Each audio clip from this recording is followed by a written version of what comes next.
2023 a été une année élective pour notre section, qui est la dernière créée à la FDSEA 38. Après ce renouvellement, notre plan d'action a été décliné ainsi. Accueil de nouveaux adhérents, la section est ouverte à tout propriétaire ou usufruitier de biens ruraux, agriculteurs ou non, retraités, dans les mêmes conditions d'adhésion. On a une adhésion de 52 € pour la section des anciens, avec une adhésion groupée, option juridique et adhésion à la section des propriétaires de 30 €, ce qui représente une cotisation totale de 82 €. En ce qui concerne nos différentes actions, ce qui nous a occupé le plus durant l'année, la loi AER, on peut parler donc de production d'énergie renouvelable.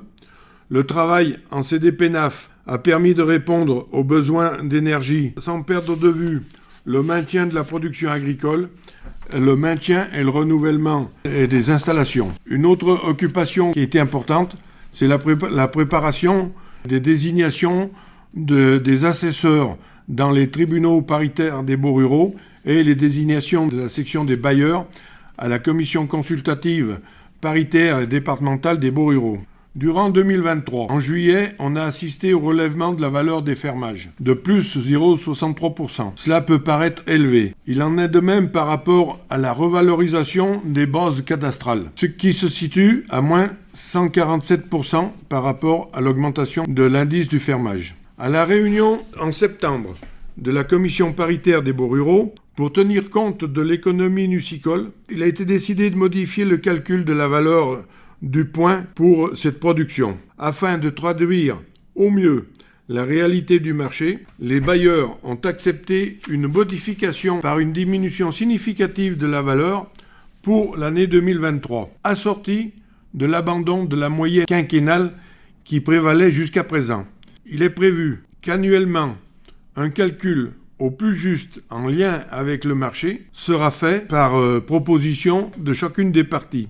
À chaque partie d'assumer à l'avenir une variation en positif ou en négatif d'une année sur l'autre. Durant l'année, d'autres sujets comme le déploiement de la fibre sur le département et l'état de la pose aérienne de celle-ci qui interpellent. La SDPR souhaite qu'un protocole de gestion et d'entretien de ces lignes soit discuté afin que les propriétaires ruraux riverains ne soient pas responsables de dégâts en présence de haies ou de boisements. Autre sujet dans la problématique des plantations de haies. La SDPR 38 n'est pas opposée à la plantation de haies, bien au contraire, dans le respect du code rural, c'est-à-dire que le bailleur doit être informé par son fermier qui a l'intention de planter une haie. La PLOA, à la suite des récents événements, sera revue. La précédente proposition de loi ne nous convenait pas.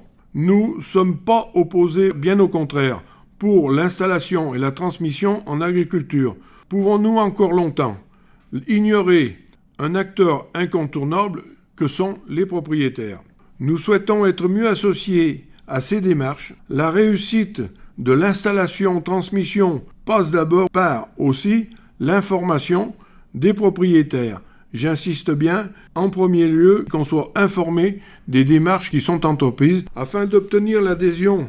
Il est nécessaire qu'enfin les pouvoirs publics accordent quelques incitations fiscales annulées depuis 2 à 3 ans. Chaque fois qu'une proposition de loi, un amendement est proposé à l'Assemblée nationale et qui est réglé par un coût de 49.3. Une telle situation est à remettre en place dans le cadre de la future loi PLOA et dans le cadre des demandes qui sont faites suite aux récents événements. Nous soutenons les démarches des agriculteurs sur les simplifications et nous souhaitons pouvoir aussi être associés à ces simplifications. Il faut faciliter fiscalement la conclusion de baux ruraux, mais aussi d'un état des lieux, accorder la fiscalité du revenu foncier par une adaptation, par exemple, de la fiscalité de la CSG-CRDS, etc., etc.